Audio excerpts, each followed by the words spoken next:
ikkita qitmir ayol borda, mana shuni hayot tajribasi ko'rsatgan. Ikkita qitmir ayol degani birovni tinch yashashini ko'ra olmaydi. O'g'lini ham tinchligini ko'ra olmaydi kelini bilan, qizi bilan kuyovini ham tinchligini ko'ra olmaydigan ikkita qitmir ayol bor. Buni ayollar eshitish kerak. Biri oilada hokimiyatni qo'lga olgan ayol. Eridan ustunga chiqib, degan aytgan bo'ladigan xotin birinchi o'rinda qitmir ayol. Ikkinchisi yoshligidan 3-4 ta bola bilan beva qolib hayotini yolg'iz o'tkazgan ayol ikkinchisi. Mana shu ayollar hozir o'g'lini kelinidan rashk qilyapti. Qizg'onyapti, yashashga qo'ymayapti, tinch qo'ymayapti. Nega? O'zi hayoti dunyoda faqat asabda yashagan, yolg'izlik tom ketib qolgan. Tinchligini ko'ra olmaydi.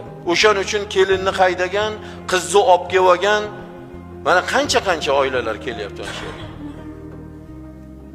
Nimaga? Chunki osoyishtalik yo'q.